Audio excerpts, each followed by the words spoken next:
Okay, ji. So now we move towards Thomas Hardy. Thomas Hardy was born in 1840 and he died in 1928.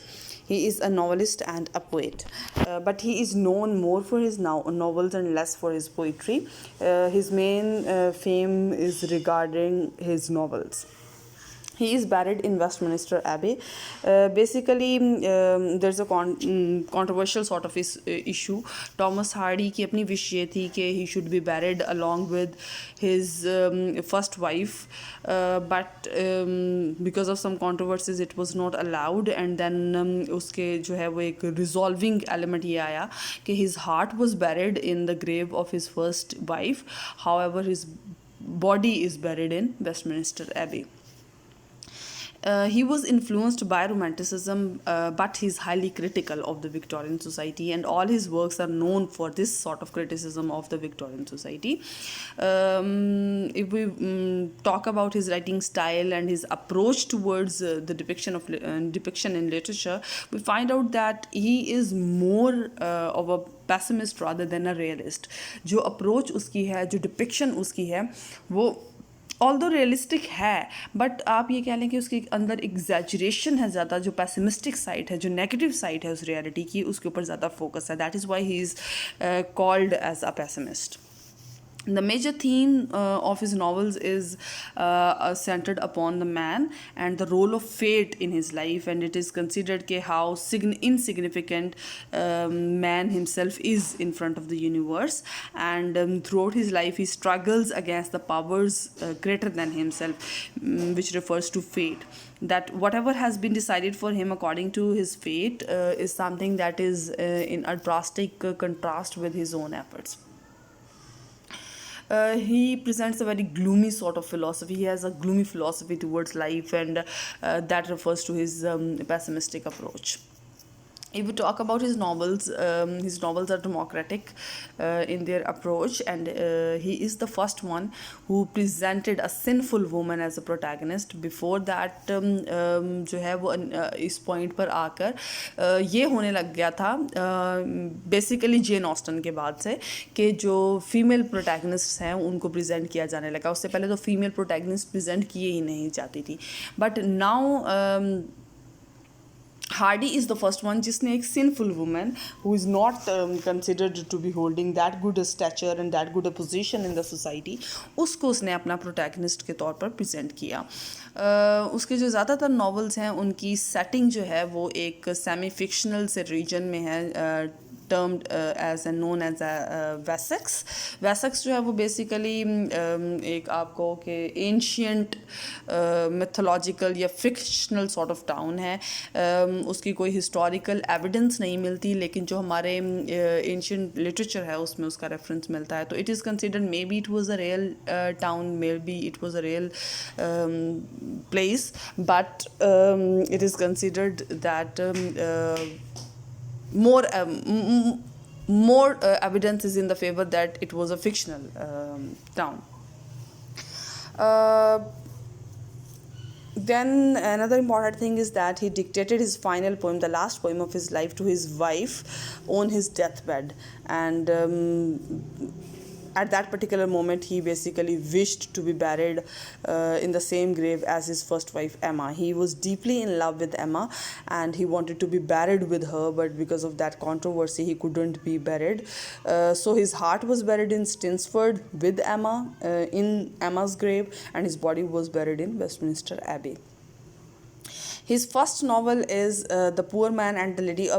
Everything that comes under this pink highlighting is the titles of his novels. He has written a lot number of novels. तो clarity के लिए जो है वो मैंने इनको pink में highlight कर दी. Pink में जो जितना भी highlighted version है वो सारे के सारे novels हैं उसके, ठीक है. First novel जो उसका था वो था The Poor Man and the Lady, but it remained unpublished because of politically controversial material. उसको जो है वो publishers ने पब्लिश करने से इनकार कर दिया. देन जो उसके दो नेक्स्ट नॉवेल्स आए उसमें आ जाता है जी डेस्परेट रेमेडीज़ है जो कि 1871 में पब्लिश हुआ, और थर्ड वन है under the greenwood tree. Underwood greenwood tree जो पब्लिश हुआ वो 1872 में पब्लिश हुआ, और ये वो नावल है कि जब इसको लिख रहा था, इसका मटेरियल इकट्ठा कर रहा था, तो उस दौरान वो जो एमा उसकी जो फर्स्ट वाइफ है उससे मिला. He fell in love with her, and this particular novel, the Under the Greenwood Tree, was published anonymously. However, his next novel, A Pair of Blue Eyes, whose main focus was upon his courtship of Emma, how he tried to influence Emma, how he proposed her, and how they basically resolve to marry each other. Main focus जो a pair of blue eyes का है वो इसके ऊपर है. और different novel है ये उसके बाकी तमाम नावल से, एक पॉजिटिव लाइट में और एक रोमांटिक सॉर्ट ऑफ नावल. और this was his first novel that was published under his own name. Before that उसके जो नावल्स थे वो अनोनिमसली पब्लिश हो रहे थे. Then the fifth one is Far from the Madding Crowd. It was published in 1874. और ये जो है वो उसका फर्स्ट फेमस वर्क है जिसको सबसे जो है वो ज़्यादा फेम मिली. ऑल्दो अब जो है जो previous novel a pair of blue eyes है, थर्ड वन जो था, सॉरी फोर्थ वन, वो भी काफ़ी फेमस है अब. लेकिन उस टाइम पर उसको उतनी ज़्यादा जो फेम नहीं मिली, उतना ज़्यादा उसको एक्सेप्टेबिलिटी नहीं मिली. जबकि far from the madding crowd जो है वो तब से लेकर ही फेमस रहा. और इस फेमस वर्क के बाद फिर हार्डी ने डिसाइड किया कि उसका जो आर्किटेक्चर में करियर था उसने उसको गिव इन कर दिया, and he thought to pursue a career in literature. And after that he went towards that. Then we have his sixth novel, that was The Return of the Native. It was published in 1878. It is also one of his most famous works, and this particular novel is also included in the syllabus of some universities. So we need to go a little deep into it. Punjab university के भी syllabus में, and I hope कि आप सब ने ही almost इसको read किया हुआ होगा. कुछ थोड़ा सा इसको जो है वो करेक्टर वाइज हम लोग डिस्कस कर लेते हैं. बाकी आप इसका प्लॉट जो है वो एक दफ़ा रीड आउट कर लीजिएगा, that will be more helpful. If we talk about characters, तो उसमें हमारे पास है जी क्लेमेंट योब्राइट या क्लेम योब्राइट उसका निकनेम. और ये रिप्रेजेंट करता है जो नेटिव है, जो टाइटल में नेटिव है ना, return of the native. The native जो है वो योब्राइट है. द नेटिव उसको क्यों हम कह रहे हैं, because he returned to his native town एडगन Heath by giving up his business career, and he decided to live in Adgan Heath because he was so infatuated by his hometown. It basically reflects Hardy himself, because Hardy ने भी जो है वो literature को opt किया और उसने अपना जो एक सक्सेसफुल करियर था आर्किटेक्चर में उसको छोड़ दिया था. इसी तरह जो योब्राइट है उसने भी अपना एक सक्सेसफुल बिजनेस करियर छोड़ के वापस आ गया वो अपने नेटिव टाउन में. Then we have Eustacia White, that she was a young and beautiful girl, and she is appeared as a contrast to the main character, that is Clem Yobright. और उसका contrast किस sense में है, because वो जो है वो अपना सारा करियर और सब कुछ छोड़ के एडगन हीथ में वापस आया है, और जो यूस्टेशिया है वो एस्केप करना चाहती है एडगन हीथ को, and she wants to spend an adventurous sort of life. She wants to do different sort of and new sort of things in her life. Then we have Mrs. Yobright, who is Clem's mother, and she is a widow, and she does not like Eustacia at all. Then we have Thomason Yobright, Clem's cousin, and Mrs. Yobright's niece, and the next one is Damon Wildive, जो कि यूस्टेशिया का farmer lover है और Thomson's का first husband है. That's it about it. आप थोड़ा सा उसको प्लॉट को रीड आउट कर लीजिएगा तो थोड़ा सा बेटर हो जाएगा. वैसे तो आप में से ज़्यादातर लोगों ने इसको ऑलरेडी पढ़ा हुआ होगा. देन आ जाता है जी हमारे पास सेवन्थ नावल उसका, जो कि है द ट्रम्पेट मेजर. ये उसका वाहिद हिस्टोरिकल नावल है, बाकी सारे के सारे हिस्टोरिकल नहीं हैं. ये सिर्फ एक ही है जो हिस्टोरिकल नावल है. It was published in 1880. Then we have Two on a Tower. It was published in 1882.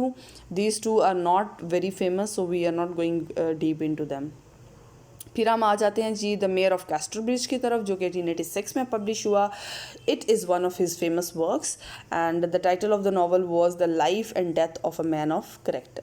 If we talk about its characters, तो उसमें हमारे पास है जी माइकल हैंचर्ड है. सिलेबस में तो ये शामिल नहीं है. मेयर ऑफ कैस्टरब्रिज मेरा ख्याल है किसी एक आध यूनिवर्सिटी के है, but I am not sure about it. लेकिन सिंस ये उसका बहुत फेमस वर्क है, तो हम इसकी थोड़ा डेप्थ में जाएंगे. हम इसके करेक्टर्स और प्लॉट को भी डिस्कस करेंगे, because it is often coated and widely red novel. So among the characters we have Michael Hancher, who is mayor of Casterbridge. Initially वो नहीं था, लेकिन नावल की डेवलपमेंट के बाद हम देखते हैं कि असल में मेयर ऑफ कैस्टरब्रिज यही बन जाता है. He is a drunkard and very irresponsible sort of person at the beginning of the novel. और उसके जो आपको कि इररिस्पॉन्सिबिलिटी की हद ये है कि once when he was drunk he auctioned his wife and his new born daughter. और उसने जो है वो एक्चुअली सेल कर दिया, उसने बेच दी अपनी वाइफ और अपनी जो डॉटर है उसको. सूजन हैंशर्ड जो है वो उसकी वाइफ है, और उसको जो है वो उसने सेल कर दिया था टू रिचर्ड न्यूसन. रिचर्ड न्यूसन जो है वो एक सेलर है. इसने 5 गिनीज़ में परचेज़ किया था सूजन को along with the new born daughter. और जो न्यू बॉर्न डॉटर थी वो फिर कुछ अरसे के बाद जो है वो उसकी डेथ हो जाती है. और एट दैट पॉइंट वो फिर जो है सूजन उसी के साथ रह रही होती है, because she considers him as her husband now, because he had actually what you can say bought her. Then we have Donald Farfrae. ये एक और करेक्टर है जो कि बीच में आता है थोड़ा. इसकी जो हैंचर्ड है उसके साथ कुछ बिजनेस टर्म्स हैं, पहले उसके साथ कर रहा होता है, देन वो एक राइवल के तौर पर आ जाता है, एक कंपटीशन उनमें बिल्टअप होता है, और अल्टीमेटली जो है वो जब रिचर्ड जो है वो बैंकरप्ट हो जाता है तो उसका सारा का सारा बिजनेस जो है वो फॉर्फ्रे ले लेता है. Then we have Lucetta Templeman, that is also an important character, not the key character, but उसका रोल जो है वो हमें थ्रू आउट नज़र आएगा. She had an affair with Hanchard, और Hanchard was engaged to her. जब सूजन जो है वो उसको सेल कर देता है, वो चली जाती है, उसको ढूंढता रहता है, नहीं मिल रही. फिर उसकी जो है वो लुसेटा के साथ एंगेजमेंट हो जाती है, बट व्हेन सूजन रिटर्न्स तो वो फिर एंगेजमेंट तोड़ देता है. और एज अ रिज़ल्ट क्या होता है कि लुसेटा वहाँ से चली जाती है. जब वो वापस आती है तो she falls in love with Farfrae and she married him.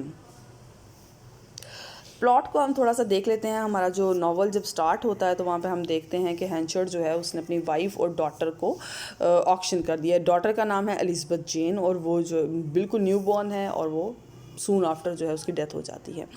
जब हैंचर्ड जो है वो थोड़ा होश में आता है, because at that point he was drunk, तो he feels very remorseful, very guilty, and he tries to find his family, but it is too late. वो जो सेलर है वो उसको साथ अपने ले जा चुका होता है. न्यूसन जो है वो उसको साथ ले जा चुका होता है, उसकी वाइफ को. उसको उनको नहीं ढूंढ पाता. Then he vows never to drink again. वो अपने आप को प्रॉमिस करता है कि वो कभी भी ये दोबारा नहीं करेगा. एंड उसके बाद जो है वो सूजन का लाइफ पार्ट आ जाता है कि सूजन जो है वो न्यूसन के साथ रहती है as his wife for 18 years. और उसकी जो है वो एक बेटी होती है एलिज़ाबेथ जेन, जो एलिज़ाबेथ जेन हैंशर्ड वाली बेटी थी, उसकी डेथ हो जाती है. Then she has a daughter with Newson, and she names this one also as Elizabeth Jane. Same name जो है वो उसको देती है. कुछ अरसे के बाद जब वो उसके साथ रह रही है आफ्टर लाइक 18 years, तो Elizabeth is quite young now. और उस पॉइंट पर आके क्या होता है कि न्यूसन जो है वो अचानक से खो जाता है. उसकी कोई खबर नहीं मिलती, कुछ भी पता नहीं चलता. ये कहा जाता है कि शायद उसकी डेथ हो गई है. सूजन फिर वहाँ पे हेल्पलेस होती है, वो वापस आ जाती है अपने होम टाउन की तरफ. वहाँ पे वो हैंचर्ड से मिलती है. हैंचर्ड उसको आगे पता चलता है कि हैंचर्ड जो है वो पीछे से मेयर बन गया है कैस्टरब्रिज का. जब सूजन वाला इंसिडेंट होता है हैंचर्ड के साथ, उसके बाद वो काफ़ी रिस्पॉन्सिबल, काफ़ी सीरियस सॉर्ट ऑफ पर्सन हो जाता है, और वो जो है वो एक अच्छा करियर अपने लिए बना लेता है. हैंचर्ड जब उससे मिलता है तो वो उसको सॉरी मैंने प्रोजिस लिखा हुआ है, ये प्रोपोजिस है। वो उसको प्रपोज करता है और वो काइंड ऑफ आपको रिकनसाइल करना चाहता है उस सारे लॉस को, उस सारी प्रॉब्लम्स को जो कि उसकी वजह से सूजन को फेस करना पड़ी।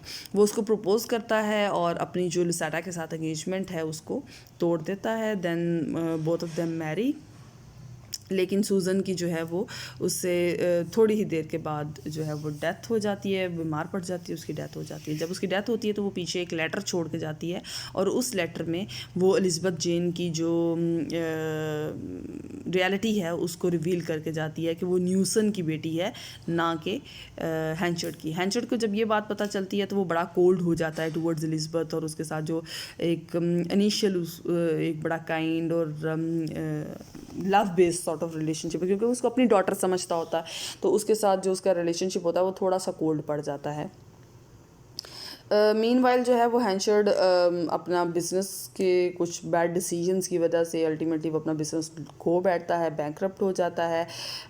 इसी दौरान जो है वो न्यूसन वापस आ जाता है because he was still alive, और वो आके अपनी बेटी के बारे में पूछता है। हैंचर्ड जो कि अब अकेला हो चुका है, सुजन की डेथ हो चुकी है, और अब वो जो है वो और सेकेंडली एलिज़ाबेथ जो है वो उसकी तरफ बहुत अच्छा बिहेवियर है उसका, वो उसका काफ़ी ख्याल रखती है। तो हैंचर्ड जो है वो खौफज़दा हो जाता है कि अगर वो उसको बता देगा अबाउट एलिज़ाबेथ तो he will lose her also, और वो बिल्कुल तन्हा रह जाएगा। तो वो जो है वो उसे झूठ बोलता है और उसको कह देता है कि उसकी बेटी जो है वो मर चुकी है। न्यूसन वापस चला जाता है। हैंचर्ड जो है वो न्यूसन जो है वो वापस आता है, तब तो वो चला जाता है जब उसको पता चलता है कि उसकी बेटी की डेथ हो गई है, तो वो चला जाता है। लेकिन कुछ ही देर के बाद फिर वो वापस आता है जब उसको पता चलता है कि नहीं, उसकी बेटी की डेथ नहीं हुई और उसके साथ झूठ बोला गया। जब वो वापस आता है तो हैंचर्ड जो है वो उसको अवॉइड करता है, उसको फेस नहीं करना चाहता और अल्टीमेटली वो गायब हो जाता है वहाँ से। कुछ अरसे के बाद वो वापस आता है उस पॉइंट पर जब एलिज़ाबेथ की शादी हो रही होती है। एलिज़ाबेथ की शादी के मौके पर जब वो आता है तो एलिज़ाबेथ जो है वो फिर उसको अच्छे तरीके से ट्रीट नहीं करती और वो उसको वहाँ से जाने के लिए कहती है because she is so angry at him. वो चला जाता है वहाँ से, लेकिन बाद में एलिज़ाबेथ रिपेंट करती है और उसको ख्याल आता है कि she should not have behaved that bad with him, so she goes to search for him. लेकिन उसको पता चलता है कि वो मर चुका होता है उसके पहुंचने से पहले, और देन वहाँ पर जो है वो उसको उसकी रिटर्न विश मिलती है, लास्ट जो उसकी विश है हैंचर्ड की, और वो ये है that he wants to be forgotten, that no he does not want anybody to remember him, he wants to be forgotten basically. That's it about the plot of the novel. काफ़ी ज़्यादा जो important चीज़ें थी वो सारी की सारी मैंने उसमें बिल्टअप कर दी हैं। बीच में एक माइनर प्लॉट है वो फारफ्रे का, और जो उसकी वेडिंग और उस चीज़ को लेकर थोड़ा सा अगर आप चाहें तो उसके प्लॉट को मज़ीद पढ़ लीजिएगा, otherwise I think this one is enough for you. Next the 10th novel is Woodlanders, that was published in 1887, और ये भी कोई बहुत फेमस नॉवल नहीं हुआ. नेक्स्ट जो हमारे पास फेमस नॉवल है वो 11th वन है, जो कि है जी टेस्ट ऑफ द डबर्विल्स. सब टाइटल है इसका प्योर वुमन फेथफुली प्रेजेंटेड. इसमें जो है he basically challenge the sexual morals of the late Victorian England, और उसको जो है वो जो उसकी मेन प्रोटैगनिस्ट है उसकी लाइफ के 7 फेजेस प्रेजेंट किए गए हैं. कैरेक्टर्स की अगर हम बात करें तो उसमें मेन हमारा कैरेक्टर है टेस डर्बरफील्ड, जो कि प्रोटैगनिस्ट है, और वो जो है एक ब्यूटीफुल यंग वुमन है. उसके अराउंड जो मेन स्टोरी है, जो मेन प्लॉट है वो टेस के अराउंड जो है वो रिवॉल्व करता है. Then we have Angel Clare, जो कि एक फार्मर है and he resent city life. Tess जो है वो काफ़ी एक आपको कि स्ट्रगलिंग सॉर्ट ऑफ लाइफ गुजारती है. उसको काफ़ी इकोनॉमिक इश्यूज फेस करना पड़ते हैं, जिसकी वजह से वो डिफरेंट जगहों पर जो है वो जॉब्स भी करती है. कुछ समटाइम्स वो कुछ फॉर्म्स पे भी जॉब करती है, और इसी दौरान जो है वो एंजल क्लेयर से भी मिलती है जब वो एक फॉर्म में मिल्क मेड की जॉब कर रही होती है. तो देन वी हैव एलिस डबरविल, जो कि हमारा one of the most important characters है।